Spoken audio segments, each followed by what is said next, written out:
میگویم برای مادرم، از صداقت میکنم جان را فدای مادرم. سراینده سرودهای خلقی و کلاسیکی مستانه ارگاشوا 26 اکتبر سال 1952 در ناحیه قمسنگیر ولایت ختلان به دنیا آمده. از خردسالی به طور خودآموزی به آوازخوانی و رباب نوازی مشغول شده است.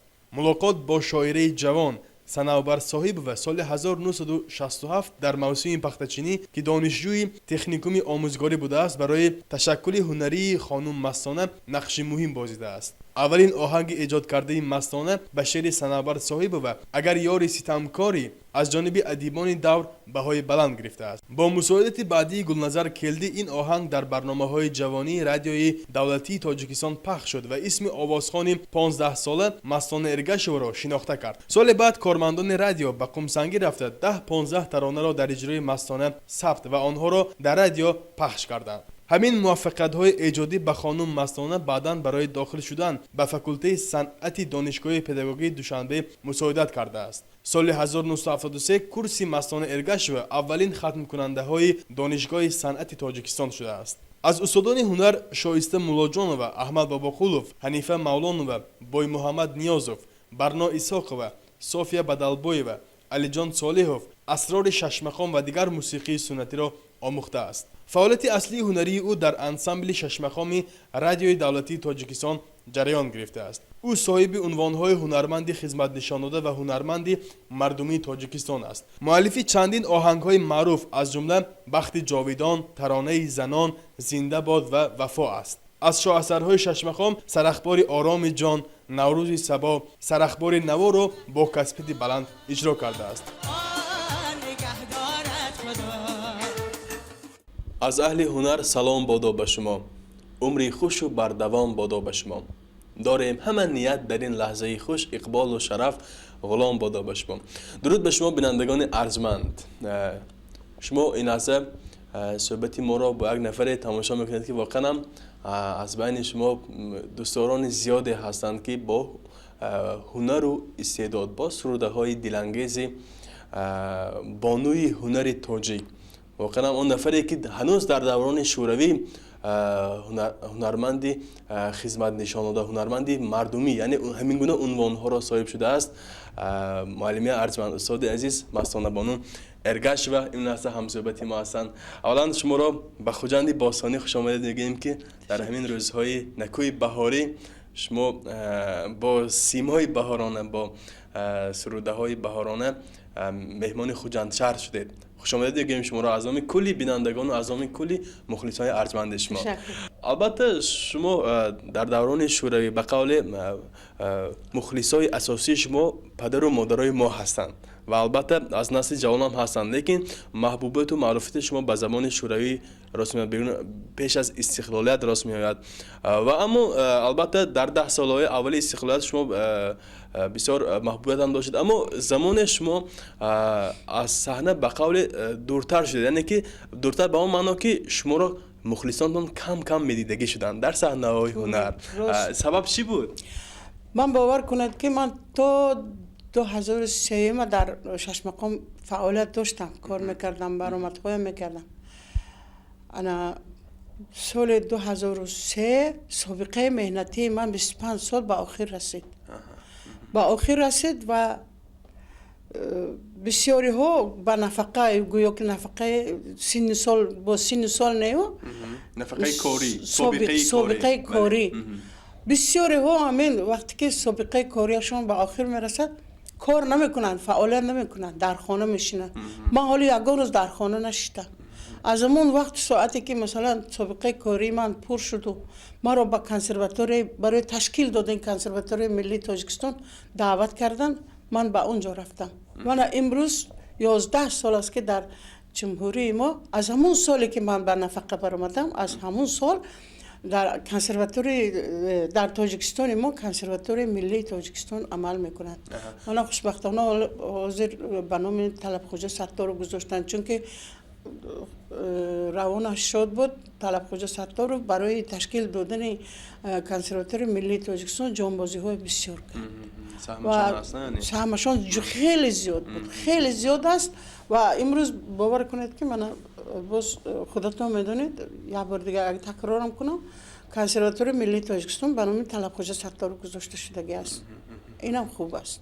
یعنی شما پس از آنه که به قول شما رو با سابقه کاری 25 ساله از همون 6 مقام به نفقه برآوردن شما در این کنسرواتور کار و فعالیت کرده شده، یعنی به جوانان به نسل آینده شما میآموزونید؟ بله اکنون چی میگن ما که شهروند همین جمهوری هستیم به همه قانون قاعده های عمل کننده باید رعایت کنیم و بسیار وقت وقتی من که در همین برای آموختن شاگردان که می رود وقت پیدا نمی شود که من مثلا رفته در رادیو یا که مثلا در یکان استودیوی من شخصی بسیار شده است حاضر انا رفته مثلا سرود ثبت کنم یا که مثلا با مرور زمان چخیل که از من سرایندگی هم موسیقی نوازی هم همش تکنیکی شده که من به همین جریان داخل شده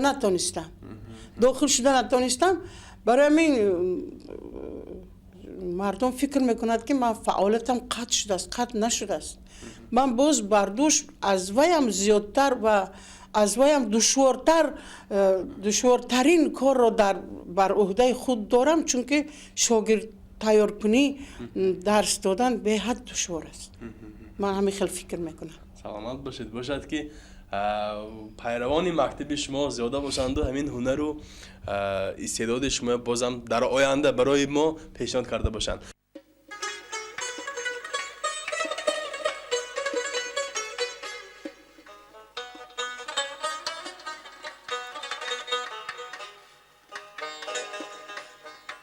یادگاری عینی و این که ساران زنده باد یادگاری عینی و این که ساران زنده باد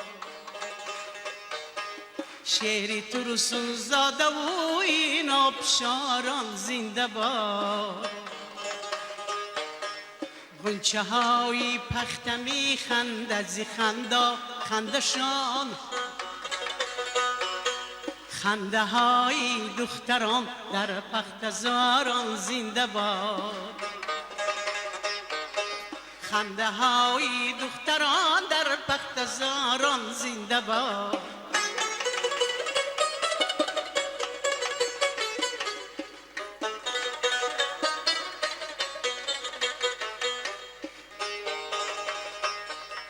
مادران تا حال می پاین راهی اسکران مادران تا حال می پاین راهی اسکران آخرین امیدواران زنده باد آخرین امیدواران زنده باد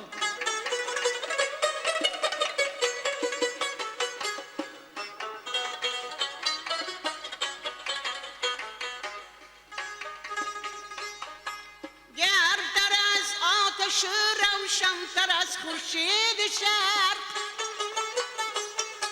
بوسه های اولینی دوستداران زنده باد تا سخن پرواز آموزد ز مرغان هوا تا سخن پرواز آموزد ز مرغان هوا لانه های مرغکان در شاخساران زنده باد لانه های مرغکان در شاخساران زنده باد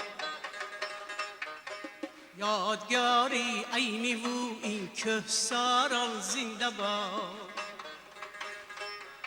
شعری ترسون زاده و این آبشاران زنده باد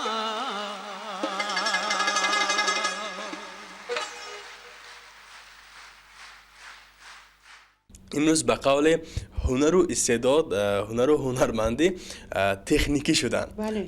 و امروز هرچند که هستن لیکن زیادی از سراینده که از ما در جهان معرفی میشوند با سرود شش مقام نه، با سرود کلاسیکی ما نه، با سرود ملی ما نه، بلکه با سرود پاپ، با سرودهای به قول این زمانه معرفیت پیدا میکنند. شما اینه چه خیلی ارزیابی میکنید؟ این خوب است از یک دو اقدار خوب نیست؟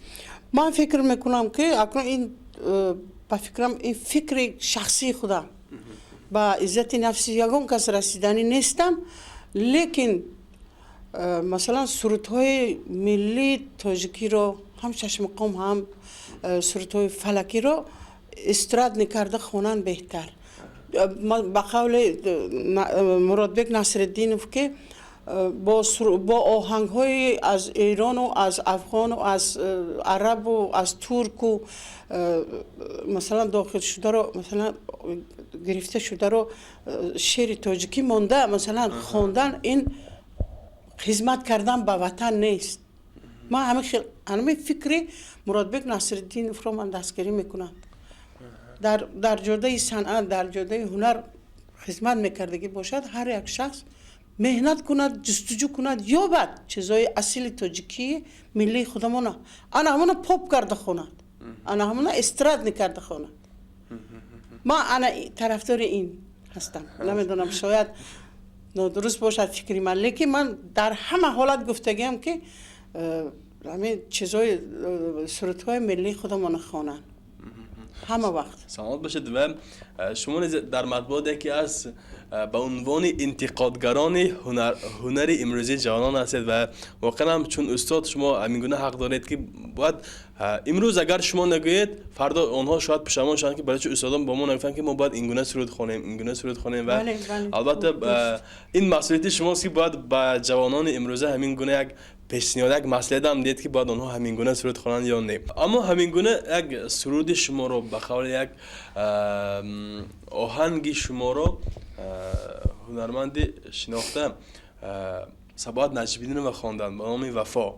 بله. همین تاریخچه همین سرود کمتر نقل میکردید. ما همین گونه پیشتر هم برنامه داشتیم و صحبت هم کردیم و گفتن که این سرود استاد مستانه ارگشو است و همون سرود به من تقدیم کردن و گفتن که اگر تانی خانه تانی همین سرود من تو تقدیم میکنم، لیکن اگر نتانی من بازگشته به خودم میگیرم. یعنی تانیستن یا نه؟ درست ها، تانیست. این سالهای به فکرم 1990 بود. من پیش پیانیست در همون انسامبلمون همین سرود زمزمه میکردم. صباحت استادمون با محمد نیازوف کمتر استراحت کردن و یک جای کار میکردیم در انسامبل شش مقام، سرود شش مقام مشق کرده شدیم. بعد کمتر استراحت دادن، بعد من در وقت استراحت همه بیرون میبرد از همون خانه ای که کار میکنیم.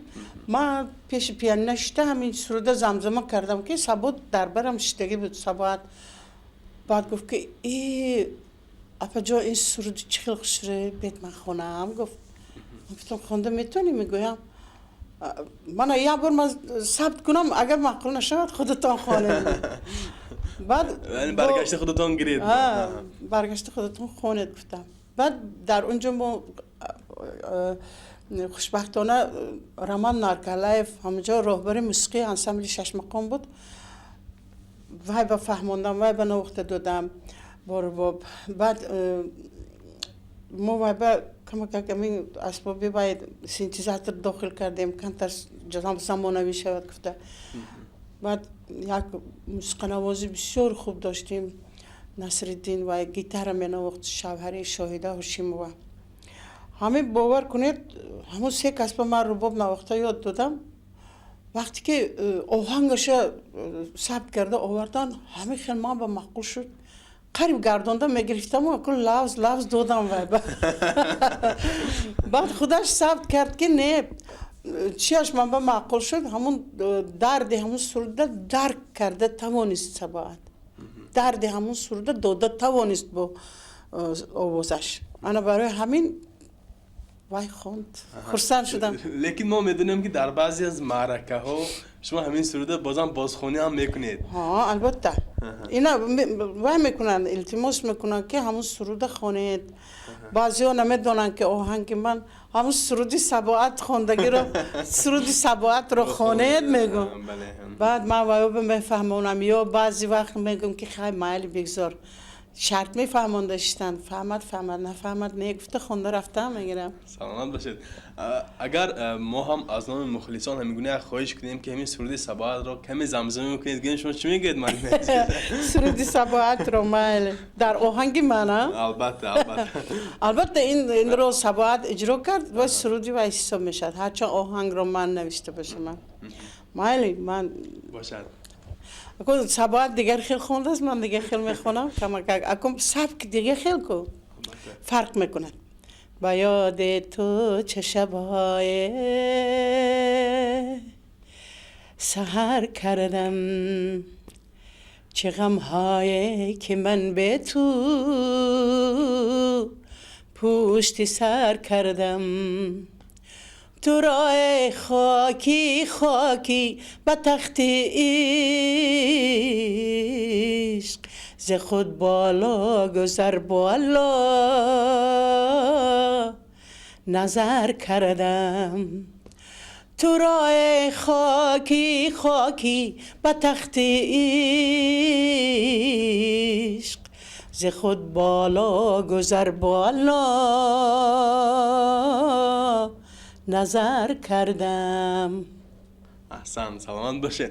شما امروز هم برای شاگردانتان آهنگ ایجاد میکنید معلم؟ برای شاگردان آهنگ ایجاد نمیکنم برای خودم ایجاد میکنم چون که تا حاضرم من خودم خونده میتوانم اگر خونده نمیتوانستم با این کنسرت دعوت نمیکردن باز از همه جای مهم این برآمد من در این کنسرت اون است که من با تار با طرز زنده میخونم فنگرام نمیخونم تا حال من فنگرام نخوندم اگر یگان برنامه های تلویزیونی اگر شود مجبور فنگرام میخونم لیکن وقتی که مردم رو در پیش چشم خودم میبینم روبرو میبینم هیچ وقت من فنگرام نمیخونم حتما یا تار یا رباب یگان زنده میخونم اگر مجبور کنن خوانده میتونید مثلا همین فنگرام هم بله ها خیلی مجبور کنم میخونم فنگرام انا باز گفتنیم که من عموما برای چه شاگرد تربیه میکنم در برای شاگردا گفتید برای چه من شاگرد بسیارتر من حرکت میکنم که شاگردای تربیه کنم برای اون که همین درون دل من پر از سرود شدگی سرودهای 6 مقام مثلا سرودهای خودم ایجاد کرده سرودهای مثلا کمپوزیتوران تاجیک سرودهای آنهایی که آهنگ می آفرند یک گله شده رفتگی برای همین باور کنید که از من چی میگن از من دلم پوریش باور کنید من در کنسرواتوار ملی هرچند درس دیم هم با توصیه یک دوستی نزدیکی من و خوجند هر یک چند هفته یک بار می آیم در کالج صنعت به نام صادرخان حافظ و فاکولته صنعت در شاگردا از سرودخانه درس میدیم. ولی ما هم میبینیم انتظام پیدا کردیم که شما به قول به خوجند آمدید. آمدم دویمی نیست نباشم لیکن هر هفته میبیم پس از یک هفته می آیم البته در اینجا من 9 شاگرد دارم البته رفت و آمد بسیار دشوار است لیکن من گفته سودم که همینقدر دلم از سرود پر شده رفتگی که من اینها اگر نتیم شاگردا به یاد نتیم در آرمان میمیرم. سلامت باشید.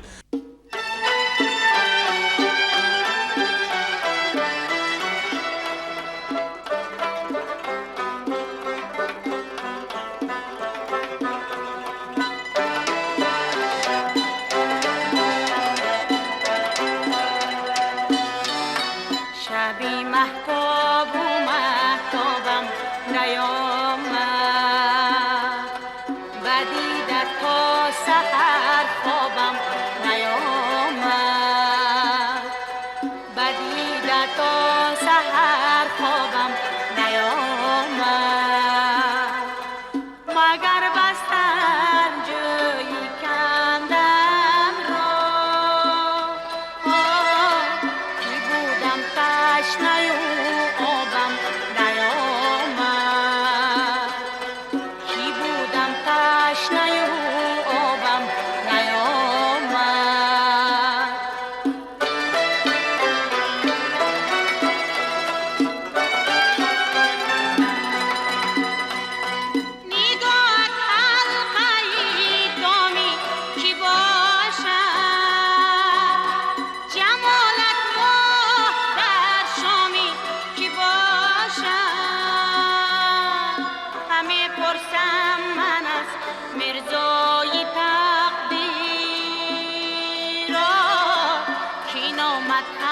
پرینامی که باشد. همه پرسم من از مرزای تقدیر را که نامد هم پرینامی که باشد.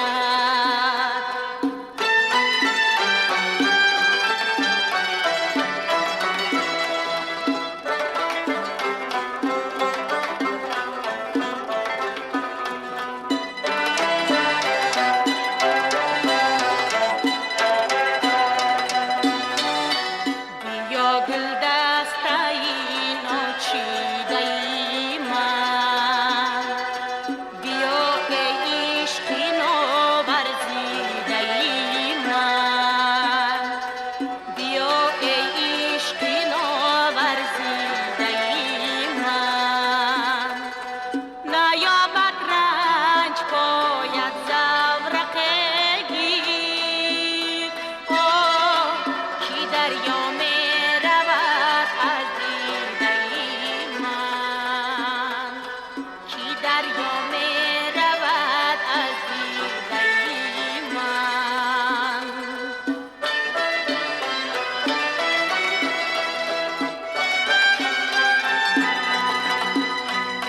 چی باشد گر حبیبی من تو باشی،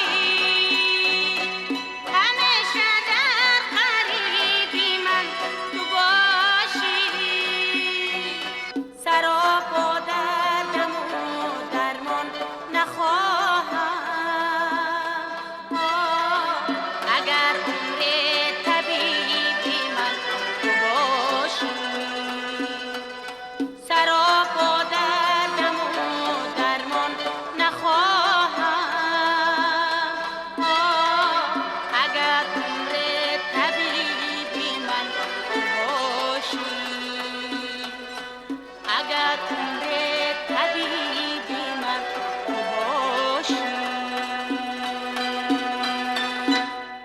من وقتی ترجمه حال شما خواندم اونجا معلوم شد که شما هنوز در دوران کودکی خردسالی 14 یا 15 ساله در یک پختزار پختچینی با یک شاعره هم صحبت می‌شوید و همون یک شعری همون شاعره مثلا صنابر صاحب بود. بله. با همون یک شعری همون صنابر صاحب به شما تاثیر می‌کند و همون سروده میخونید و بعد محبوبیت و معرفی پیدا میکنید. بله. یعنی من میخواستم همین ارتباط و همین یک پارادوکس شما چخیل شرم میدید که مثلا امروز همین اندیشه جوانان تا چند اندازه با کار و فعالیتشون موافق میبود، یعنی که با اون طرزی که شما معرفی شده. گپاتون همش درست، چون که من صنف 8 میخونم در مکتب میانه در ناحیه قمسنگیر.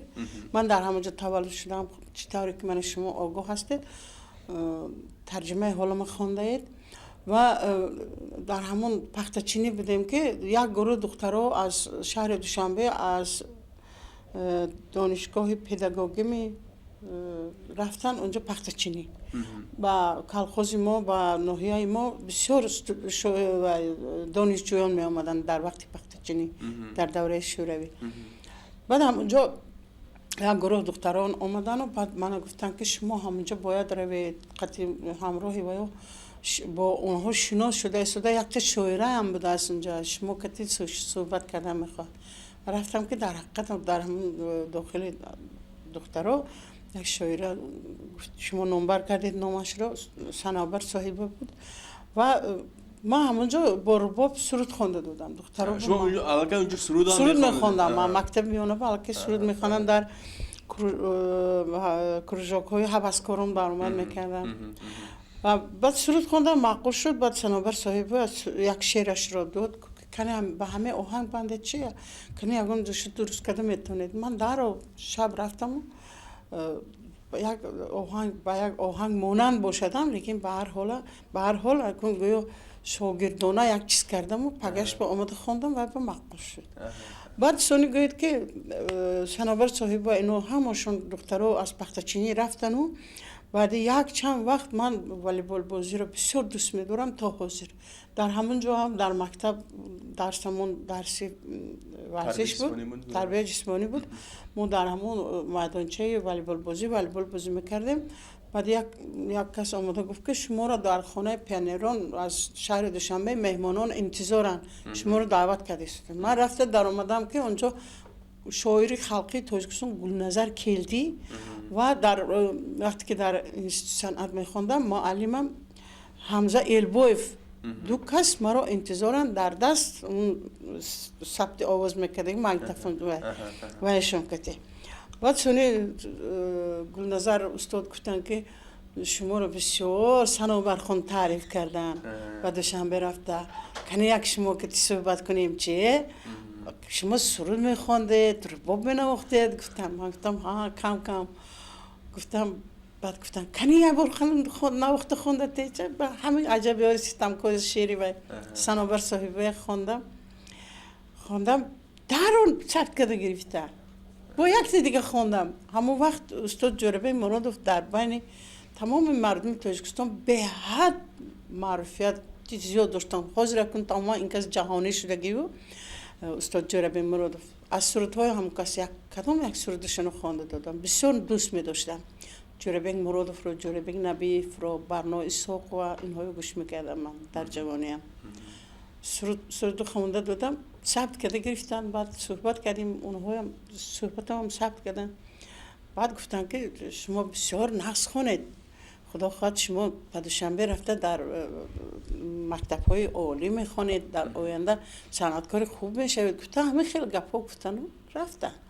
بعد همینو آورده در با واسطه شعبه ردکسیون جوانی میگفتن در رادیو، با واسطه انا همون بخش این صحبت و این سرودها رو پخش کردم با واسطه رادیو شنوانیدم. بعد باور کنید همین قدر مکتوب بسیار می آمد، یک روز به 150 تا مکتوب می آمد از شنونده ها. اون وقتا دختری که مثلا خودش رباب نوازده تو خونه یک عجایب بود که نویگری بود که این نبودن به قول این میگونه دخترها نبودن که هم خوانند و هم نوازند. بله. بعد همین خیلی آهسته من صنف 10 رو ختم میکردم که از کجا کرامت حاجی و برآمدن و هم تارکت میخوندن. ما همین خیلی باور کنید اسباب موسیقی رباب و تار همین قدر من دوست می‌داشتم. باور کنید که کسی همین اسباب رو نواخته یا که تار رو نواخته سرود خواند بود برای من گویا که همین جهان دیگر ده. همین قدر من دل داده همین اسباب موسیقی تار یا رباب بودم از خوردیم. معلم عزیز چون همین سرود یادآور شدیم و شاید اولین مخلصای شما هم با همین سرود شما شناختن، هرچند که پیش از آن شما سرودخوانی میکردید، کمی برای بینندگان زمزمه میکنید یا نه؟ همون سرود یار ستمکار. ها عجب یار ستمکاری مرا بیهوده آزاری، اگر تو دوست می‌داری بگو تا شادمان باشم، اگر تو دوست می‌داری بگو تا شادمان باشم. همین سرود بود. در 15 سالگی گویا که همین آهنگ بسته بودم. سلامت باشید. شما من غیر از اونه که همین چند سرودهای کلاسیکی برای خواندنش بلد هستید، من خودتون رو مؤلفی چند سرودهای خویش میدونید؟ من آهنگ و سرود میدونید؟ من اکنون من کمپوزیتور بسته‌کار نیستم، لیکن من همین خیلی آهنگ ایجاد میکنم که در چند سال یگان شعر معقول میشد، یا که همون وقت که شعر مضمون شعر معقول میشد و همون روانی شعر وزن شعر معقول میشد، یگان آهنگ میبرد. این خیلی هر روز یک تا آهنگ نمیبرم، من نمیتونم کرده این خیلی. انا برای همین هست شاید یک 35 آهنگ دارم که خودم ایجاد کردم. خصوصا همون آهنگای جوانتر وقتی که در انسمبل شش مقام کار میکردم، لیکن من باز علاوه بعد از کار با انسامبل گروه دوتارچی دختران تشکیل کرده بودم در خانه رادیو. همه آهنگ های من رو انمون گروه باید سرودن خواندن. ثبتش به فکرم در رادیو در فوند طلایی رادیو بودگیست نمیدونم نگفتم. به هر حال شما سرود دیگر هم دارید به نام یاری سبزینه من همین است. نه این آهنگ اصلا این آهنگ رو اصلا استاد شادروان آدینه هاشیموف با دیگر شعر خوانده است. لیکن امروز با طلبات امروز گویا موافق کرده استاده شعرش را وقتی که من زن هستم شعرش را کم تغییر دادیم ولی مضمونه چون مثلا مرد باید به خدا باز مضمون رو ifade کنه. وای سرود سبزینه شما گفتگی یاری سبزینه من این اصلا از گفتم که از آهنگش از شادروان ادینه هاشیموف است و یا آهنگش همون خیلی بود و شعرش این خیلی بود. جنگلک موی داری نازنی گلواری صدقه نامت شوم نام شیرین داری بوده و یا میخونده. اکو من خونم این بیزه ببرد برای همین اون کس برای بانو خوندن. بانو بله منم با بانو بخشم اگر نمیشد یاری سبزینه خونم اگر هم سخنم با ما موافق می شود. یعنی که مثلا یاری سبزینه من تو چی کار آمده ای یک سبد گل ببرد چون بهار آمده ای. خیلی ناز شیرین عجیب. یعنی که آهنگ همون آهنگ است ریتم به قول همون است لیکن شما متن رو دیگر کردید. متن از اون کی است؟ متن خلقی است بله.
شای تو کردم بازار سه ماه زمستانه سه ماه بهار گل در غم بارانای ما در غم یار گل در غم بارانای ما در غم یاره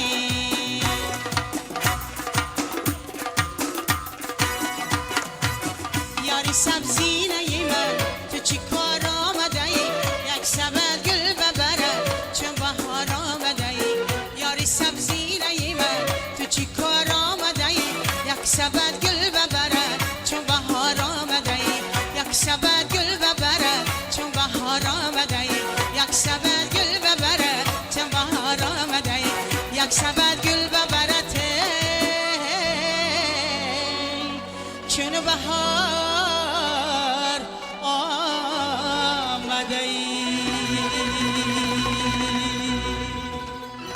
سلام شد. امروز ها پی کدام سرودهای نوتان هستید معلم عزیز؟ من باور کنید میبخشید اگر خطا نکنم شما آخرین برنامه اجرایتان یعنی به قول نوفرینش سال 2007 گذاشته بودید یا بعد از اون گذاشتید؟ 2007 بعد من این پارسال در ماه ایون بود تابستان بود در کاخ جامع ما چند کس برآمد کردیم. استاد مرادبک نصرالدین، استاد نقره رحمت و سرای قسیم و خاصیت آرتیق و من. همه آخرین برنامه ما همون بود. من در همون جایم با تور زنده خوندم. همه فنگرام خوند، من زنده خوندم. سلامت باشین. یعنی که بازم شما آمادگی میگیرید به همین گونه یک برنامه های نو؟ ها البته اگر پیشتر اگر من گویم که فلان روز یا که فلان سال می یا که مثلا وقت می برآمد میکنید گویم البته تیاری میبینم، سرودهای یه بار تکرار میکنم. اگر با تور برآمد کردن در کوشش تور ما گرفته در خانه مشق میکنم.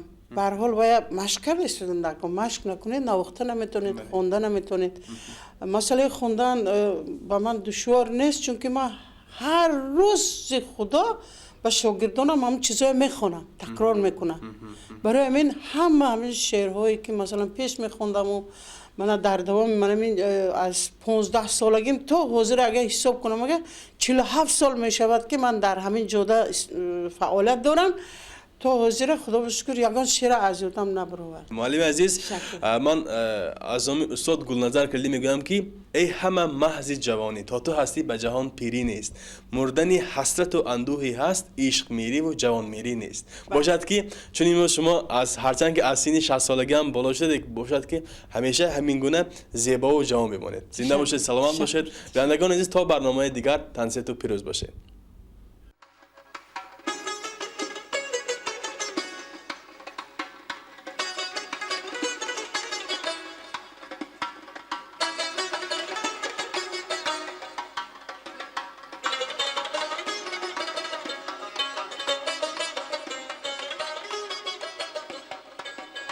تو جانان منی، تو خندان منی، تو جانان منی، جان منی، تو جانان منی، تو خندان منی، تو جانان منی، جان منی.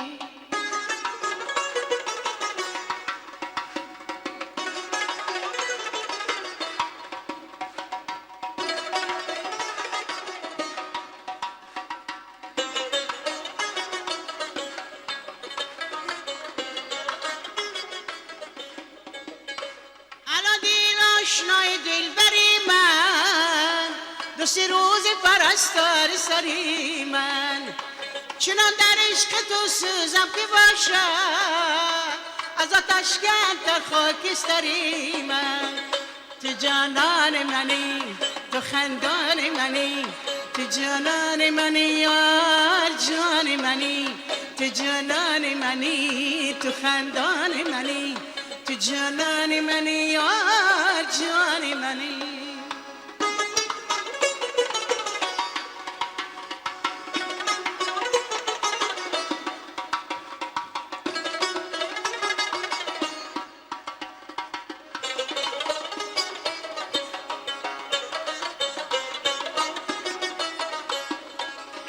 توی گنجینه عمری من یار، توی نقدینه عمری من یار، و مانند دلی غمگین و شادان، توی در سینه عمری من یار. تو جانان منی، تو خندان منی، تو جانان منی، یار جان منی، تو جانان منی، تو خندان منی، تو جانان منی، یار جان منی، تو خندان منی، یار جان منی، تو جانانی منی یار جان منی